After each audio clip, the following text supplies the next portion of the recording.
The stories shared on It Takes Balls are unique to the individual sharing. Always speak with your trusted medical provider for treatment options specific to you. Welcome back to It Takes Balls, presented by Testicular Cancer Awareness Foundation. Today I'm joined by Alex Nichols. Alex is from Colorado, which is the home of Testicular Cancer Awareness Foundation. And Alex is a testicular cancer survivor. So Alex, thank you so much for being here. Thank you for having me on here. I'm really excited to be here. So before we get into your testicular cancer story, which is pretty beefy, in your submission, it went a while before you were finally treated, but tell me about yourself. Well, I am now 26 years old. I am a aviation mechanic over at in Erie, Colorado, and I try to go rock climbing as much as possible. That's awesome. So you have a bit of a thrill-seeking side to you. A little bit, yeah, because at the beginning, they always thought it was just I like sprained my back or something like that. So that's also why I didn't really go noticed for so long as well, I feel like. So talk to me about that, because in your submission, as I mentioned, you say it went on for about 7 months. So talk to me about the first time you noticed something wrong, and then take me through the whole time until they finally said, all right, you're right. Yeah. All right. So it was about March is when I started noticing some back pain. It was lower, but I mean, it wasn't anything too bad. It was just, it kept going on and on. But throughout the night, I could kind of twist and turn or something, get it just right, and I wouldn't hurt anymore. And then eventually it just kept getting worse and worse and worse throughout the nights. And then one day I was at work and my back pain I just couldn't take it anymore. And I was talking to a coworker about it actually, and he let me go to a sports doctor, and he was able to help alleviate some of the pain at the time. But I was checking myself and everything like that to see if anything else was possibly going wrong, and I never found anything, which is kind of scary. And then I eventually went to the doctor because I went and played volleyball with some friends, and my back, got tweaked again all of a sudden. And they were looking at me, no, it's nothing, nothing to worry about, because obviously every time I did something, it was caused from some sort of sports problem. And my back would just get all twinched up, and usually it would never really get better though. And eventually I was playing with my nephew actually, and I dove for a ball to the ground, and all of a sudden I had excruciating amount of pain in my stomach. I mean, I could actually see like protruding from my stomach. And then me and my wife went to the doctor, and I told the doctor, like this is, obviously this is something wrong here. And the guy was feeling my stomach, and he's like, oh, no, you just have abs. That's what it is. You have abs. And my wife said, like, no, like it's clearly not abs. Like it's something wrong. And he finally was able to feel it protruding from there. He's, oh, we really need to get you to a hospital. But at the time he pushed on it, and I had a little bit of pain, but wasn't too much to worry about. So he said, oh, next week you can come in and then we'll do all these tests. Throughout the night, my pain kept getting worse because he hit the mass, and it was connected to something that was really hurting me. Throughout the night, they kept giving me different stuff to help medicate myself. But nothing was helping. They finally gave me something, and I kind of helped a little bit to where I wasn't almost throwing up. I was in so much pain. I went to the hospital there that night, and then they were able to finally diagnose me with cancer. I was stage 3. Oh my gosh. So how coincidental that it was a ball that finally... Yeah, right. So you said you were doing your checks. Was that a testicular self-exam that you had seen somewhere else, or was it a check of another kind? I saw some stuff about it online, but because I did see it was something that it could possibly be lower back pain, but I'm like, well, I mean, it was from this, but I'm like, well, just in case I need to check it out or something, because, you never know what could possibly happen. Yeah, that's scary. Mm-hmm. So testicular cancer was something that you had thought maybe it was through your research. Yeah. Cause I'm like, because it possibly could be this, but I'm like, well, I mean, this is a lot of pain, and it's been going on for a while, because I started in March, and a little while later, I'm like, it's still not good. And I went to different doctors and said, oh, do some type of workout, do lower workouts. And I did, I'm like, nothing's nothing's still working. So I did my own little research and I found that. But I mean, I know doing my own research isn't the best usually sometimes. But I mean, I found that I'm like, well, it could be this, but I never know. Yeah, it's definitely good to take the online research with a grain of salt because you could otherwise find out that you're dead, but you're like, hey, I'm still here breathing. Exactly. So tell me about like when you finally were diagnosed with testicular cancer. What was that like? I know you mentioned a wife, correct? Yes. What was that like for you guys together? It was a terrible night actually. So that night we were it was about 10, 11 o'clock at night. We were in a Kaiser hospital. It was one of the late nights hospital kind of things. And like, well, we actually think you might have testicular cancer. Like, we're not positive, but we think it might be that. And we're both just, we could barely talk to each other. We were just so devastated about everything. And we just kept looking at each other like, what are we going to do? You know? And then we went to the hospital. The next day, they officially diagnosed me with cancer. And we just couldn't believe it. Yeah. You know? So did you have an orchiectomy soon after that late night? Yes. So it was the next day I had my orchiectomy, and then straight after the orchiectomy, they put in a tube to my kidney because it was those. I'm trying to think what's called, but it connects the kidney to your bladder. My tumor was wrapped around that, so it was restricting urine going in there. So I had to have a tube put in there as well at the time. Wow. So were you like kind of bloated full of urine or anything? Yeah, a little bit. That's what they were saying, possibly a little bit too, because it was full. And I mean, I don't know exactly how long it took for it to wrap around it like that, but it was, I mean, that one little spot was full. So after your orchiectomy, what was your recovery like during that surgery? It took a couple weeks, but I went straight into chemotherapy. They were asking me about like, oh, you know, how long do you want to wait this out? And I said, as soon as I get better, I want to go in and start doing chemotherapy. Yeah. So, it took a couple weeks for me to finally feel okay enough. And then we went straight into chemotherapy. Talking about chemotherapy, it looks like you were treated with BEP. So, was it presented to you to do BEP or EP, or were you always just given BEP? It was just BEP. We talked to them a little bit about it, but they said this is probably going to be your best route. And I'm like, well, you know, I'm only 25 years old. Like, you know, let's do the most aggressive route and just try to get this over with. And when you're in that appointment with your oncologist talking about like, here's what to expect and you know, this is what it's going to be. Tell me about those feelings. I was just in utter disbelief. I mean, luckily my wife, she did a bunch of research on the cancer.org, stuff like that. And we just talked about it because I was still in the hospital at the time when they were telling me about what I could possibly be doing. So, and they sat us down, they talked to us about everything, and we did our own research like that. But I mean, it was a terrifying thought, but like, well, I mean, every person that came and talked to us was like, well, you're young. I mean, you know, there's a 90% chance, something like that. But I mean, you're so young. It should be even higher than that. So that you shouldn't worry about this really much at all. Like, it should be pretty good going through this. So you said you were still in the hospital when they were talking about chemo. Were you in the hospital the whole time after your orchiectomy?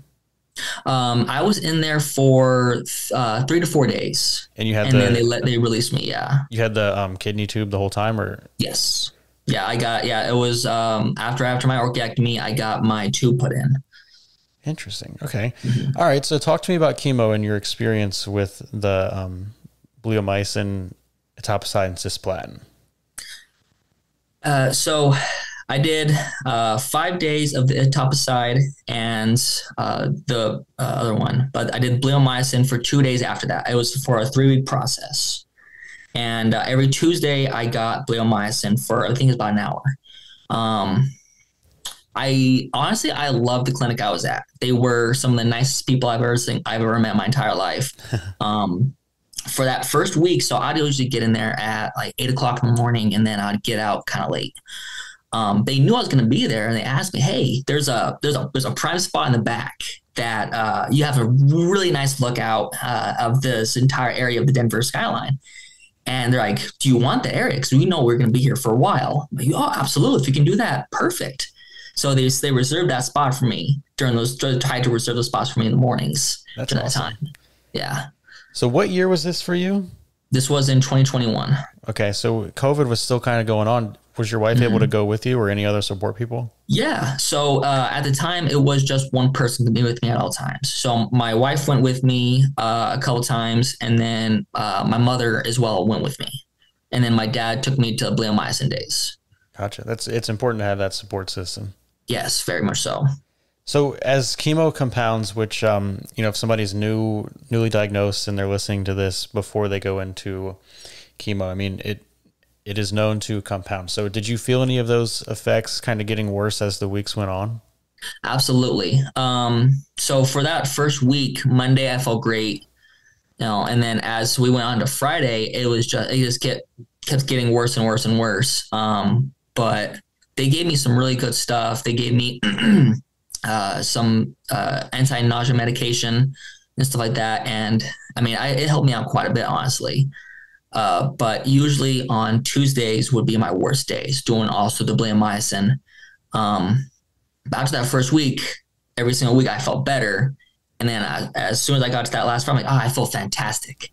And then like, well, I guess I got to go and get worse again for that first week. But after that, I felt a lot. As soon as I got past that next Friday, I'm like, okay, I have these next 2 weeks to bring myself back up, feel better again, and I'll be all right. Gotcha. So in your submission too, I might have missed this in the timeline.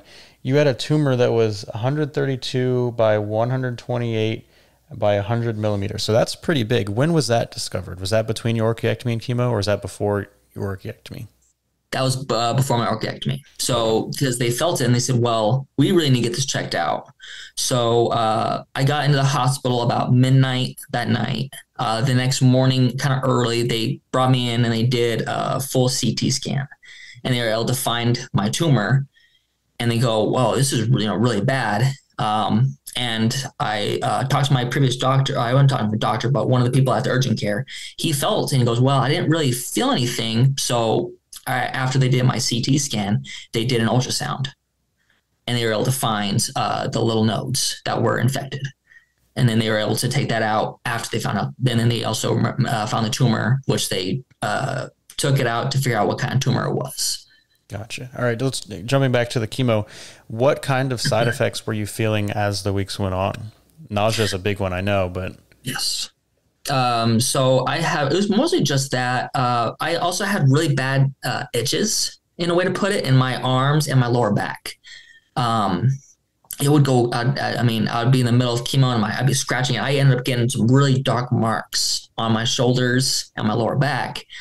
I didn't find out, and this didn't happen until kind of after chemotherapy, but then I started getting, it's almost like a scar, and it got really hard and kind of red. I still kind of have it to this day. I need to talk to my doctor about it, but that kind of happened. I also got, I'm trying to think, it's where your feet and hands go kind of numb, but that didn't happen until after chemotherapy. That didn't happen until after chemotherapy. Yeah. Yeah. The neuropathy. Mm-hmm. Yeah. It's interesting. So you said the red, kind of scar thing, is that it's still like red now, or? No, it's dulled out quite a bit. It's almost like a dark gray color now, but it feels almost like a scar. It's kind of rough on top of my skin. It just a little bit, but it's just kind of weird thing that kind of happened to me. Interesting, because you're the first person I've talked to that said that. And for me, I had a weird spot on the back of my neck that was kind of like, it was just this raw spot, and I kept scratching at it, and it was kind of like a little bit, I mean, it was semi deep, and they said it was shingles, but I mean, it didn't hurt. It just itched, and I don't know. So it's good for me to hear that somebody else has had something kind of along the same lines, because I didn't hear of anybody else having that ever. So yeah, it was a really weird thing. I looked on the cancer page, because I'm on the Facebook cancer stuff, and I don't really see many people that have it either. So I'm like, must be a really weird thing then. Yeah. See, when they said it was shingles, I chalked it up to like, maybe I got it from the chemo chair, and like my white blood cells were low, and just, leaning against that chair. I have no idea. That's just me spitballing, but yeah. No, that's good. Thank you for sharing that, because now I feel like less of a unicorn. Yeah, absolutely. So after your chemo, the tumor had shrunk, but not totally. So talk to me about like the decision making from there and how you guys decided the next steps. Absolutely. So honestly, I really wanted it out. I mean, I talked to a different doc. So at the time, the Kaiser Permanente, they didn't have somebody that could directly take out my tumor. So they brought me to UC Health, and I was still on my mom's insurance, so I was able to go through them. And they did another test of my tumor and said, well, for the most part, it doesn't show that it's still cancerous. So they said, we're going to keep a look at it, but there's no real need to take it out at the current time. But I'm still looking at like, well, I mean, I'd still rather have this taken out more than anything because it's still there. It's still a tumor that's still inside of my body. Mm-hmm. And they ended up doing a scan that would show, like an actual coloration of anything that possibly could be cancerous. And when they did that scan, they saw there's a couple of dots inside of my tumor that were still showing. They said, well, we'll just take it out. We'll test it, see what is left of it that's cancerous. And let's do that instead. So I said, perfect. I'm absolutely all for this. Let's do it as soon as we possibly can. Yeah. So that was the same tumor that was wrapped around whatever. And I'm actually going to look that up. I want to say ureter, but let me see. I'm going to Google it. I'm going to pretend like I'm Jamie on Joe Rogan. Perfect. But yeah, so tell me about, while I'm looking this up, tell me about your RPLND. So it was about 7 inches, I think, of a scar on my stomach. I was in the hospital for about, I think, 5 days. They put in, I was just talking about this the other day.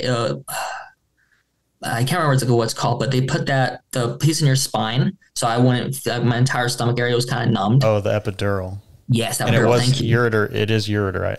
Ureter. Perfect. Yeah. So it was wrapped around my ureter, and they had to move everything out. They were able to get good margins and everything like that. But the problem was that the way that the tumor was wrapped around the ureter, it was, and they were cutting up. They said that I could have problems with my ureter later because of the way that the tumor was wrapped around it.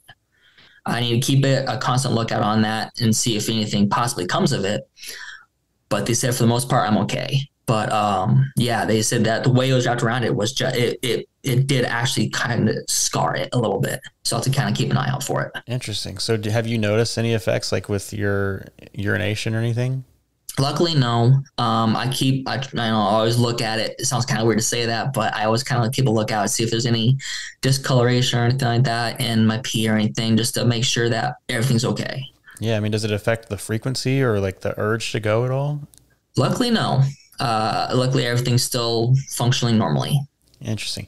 See, I feel like for me, maybe it's because of the catheters, but I feel like it's harder for me to like stop the dripping after. I feel like I have to go more. So I didn't know if that's something too. I mean, when I usually get finished, it's still a couple of drips afterwards. And I'm like, it's just maybe a normal thing, but I could be wrong. Yeah, gotcha. So the recovery for your RPLND, tell me about that. Cause that's a big surgery. So that was, it took about a month before I was able to return to work. But luckily I have a really good work to where I was able to come in, 2 to 3 times a week, not lift anything heavy, and just show up for a couple hours, just show up for a half a day. And then when I finally got better, I was able to come in more often. But I was really lucky to be able to come in for, half a day just to show up to work and be able to be there. Yeah. So talk to me. We mentioned that you like to rock climb, and as an aviation mechanic, I assume you're kind of all over the place and lifting and moving. So, I mean, how did all of this from beginning to end affect your work life situation? It was difficult. You can ask my wife about it. The first day I got done with my orchiectomy, I looked at her and said, when can I return to work? I'm like, I'm feeling good. I got this taken care of. When can I return to work? And it was difficult. I went straight into chemotherapy, as you know, and I did not return to work for a while. When I finally I got done with chemotherapy in January, and I didn't return to work until I think it was February. Okay. And I came to work and I returned to work in February, and it was still 2 to 3 days a week, half days, and it progressed until I got done with until I got my RPLND surgery, and then I didn't return to work for about a month, and then I was able to go back and same thing, 2 or 3 days a week, and maybe half days depending on how I was feeling. I could do more, but it was a really slow process for me. Yeah. Tell me about how you felt in survivorship, like lasting side effects or, mentally, how have you felt? I'm really happy I got onto that Facebook deal because I felt like I was really alone. I have my wife I can talk to, I have my family I can talk to, and I love that I was able to talk to them about this kind of stuff. But it's like, well, I know you guys can't really understand, and I know that's really hard for you guys. So I was able to get on there, and I'm really happy I was able to tell people my story. It actually kind of helps me to be able to tell somebody my story and say, hey, this is what I went through. I know yours might be a little bit different, but I can be able to help you out through this. Yeah, definitely. And you haven't heard it yet at the time of recording this because I just recorded the other one, and then I'm going to record the other one in the future. But previous episodes that you can go back and listen to at the time of this one being released is April 1st, we had a therapist on. And then last week we had Trevor Maxwell, who's from Man Up to Cancer. And they talked about the importance of kind of having a community and sharing your feelings. So, I mean, that's great. Absolutely. That's great. And I mean, talk more about how that has impacted the ability to share your story with the other guys in the group. And there's caregivers in that group. So, I mean, what kind of feedback have you gotten from them when you've shared your story? It's very, it's very nice to have someone say, oh, wow, that really sucks. Like I went through this as well. And it's nice to have to talk to somebody that knows what I've been through and understands what I've been through.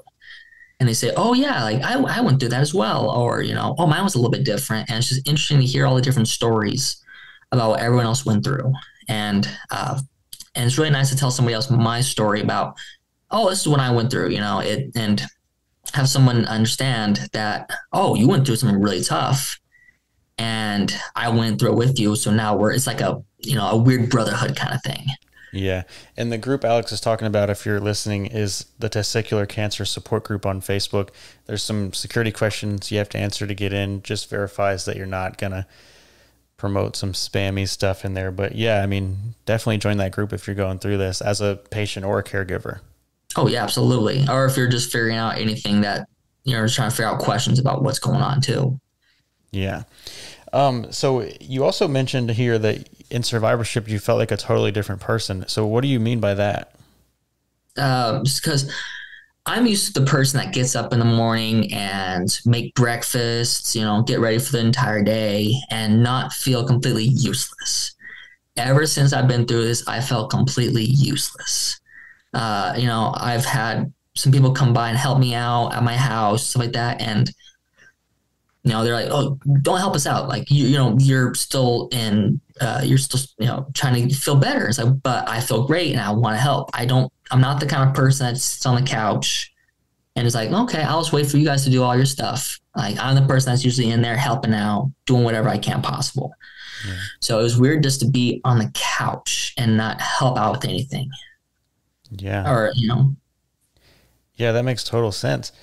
So for somebody who is just diagnosed, or maybe they're a caregiver who's looking for resources for their son or husband or boyfriend or whatever, what would you say to them if they're looking down this testicular cancer journey from the very beginning? What advice would you give them? That, I mean, if you're looking on cancer.org and stuff like that, it's extremely helpful, but it's scary. It's very scary to look at everything for the first time and realize, oh, I'm actually this is real life. I'm going through this, I hate to say it, but everything's not quite as bad as it seems. It's not quite as scary especially when you get a bunch of people behind you that's going through the same thing as you. It's really nice to have a group of people that went through what you were going through and know, hey, a lot of people went through this with me and a lot of people, came hopefully relatively unharmed. So I was like, well, this is really good news for me, and that I will know, hey, this won't be quite as bad as what everything looks like. Because I remember going on there and like, oh, all this bad stuff can happen to me, this and this and this and this, and just thinking about everything, it's like, this is really awful. Yeah, for sure. So see, my chemo brain gets me sometimes, and I forget what I'm going to ask. Do you ever have that? Me too. Oh, all the time. Yeah, I remember specifically forgetting something when I was going through chemo, and one of the nurses looked at me. She goes, "Oh, it's this chemo brain. Yeah, that's just normal." I'm like, "Oh, all right, fair enough." So with testicular cancer, obviously one big question that guys have is the ability to have kids. So was that something that you and your wife wanted to do? Did you have kids before chemo or in treatment? Kind of tell me about that situation for you guys. So it was actually a really big shock to us about that, because I did store some sperm and whatnot for later, but the problem is that we're looking at this IVF stuff, and it's become more and more apparent that we need to do IVF to have kids, and that's a very expensive progress, and we'd love to have kids, but the problem is right now, that's the only option that we have right now is to do IVF, and we haven't had kids yet, and we really want to have kids. Yeah. I'm on the same page. Hopefully everything works out. Do you have retrograde ejaculation after your RPLND? Luckily, no. Okay, that's good. That's a good thing. So it could happen naturally for you. Yeah, we're really hoping for that too, but it's like the way everything's looking right now, it's like that might be our only option. Yeah, gotcha. Hey, well, is there anything else that you want to share that I did not ask about? I guess something I'd like is that to really speak up for yourself about what's happening with you, because you really know what's happening with your body. And I remember getting actually very mad at some doctors because all they told me was, "Hey, it's just a muscle spasm. Don't worry about it. You're fine." And I'm thinking to myself, no, it's clearly not. Something is definitely wrong. And I believe that you should definitely learn, or at least have somebody with you that could advocate for you to really help out, so that, this won't go obviously undiagnosed as long as it happened to me, because, it was like, because your body better than anybody else does. And something's definitely wrong, even if all the doctors are saying, "Oh, it's just something else." It's like, no, something else is different, and that to keep advocating for yourself. Yeah. And that definitely probably saved your life too, because, it could have advanced even further had you not been playing ball with your nephew. Exactly. So you strike me as somebody who is very open about this, which is great, to spread awareness. Are you like talking to people about this every chance you get? I try to as much as possible. It's not something, I don't feel like it's something to be ashamed of, like it made me stronger. And I constantly, I try to joke about it every once in a while, like, I just went through this life-changing thing. And like, it's something everyone should check for. And, the earlier you can detect it, the better, because I wouldn't recommend for anybody to go through that. But, if they can find it sooner, the better. And that it's something that, it's really, really hard to go through. And so the earlier you can find out, the better. For somebody who would want to contact you if something in this interview resonated with them and they wanted to talk to you specifically, how can they find you? So I am obviously on that Facebook group, and I also have an Instagram. Let me double check what my Instagram is really quick, actually. Let's see. I am Alex_Nichols 2, and I'm on Instagram. If you ever want to message me about anything, I am more than open to talk about everything. Sweet. Reach out to him. Hey, Alex Nichols, thank you so much for being on It Takes Balls and sharing your story. Thank you very much for having me on here. For more information and resources for your testicular cancer journey, visit testicularcancerawarenessfoundation.org. You can also follow us on social media at Testis Cancer. We're on Facebook at Testicular Cancer Awareness Foundation.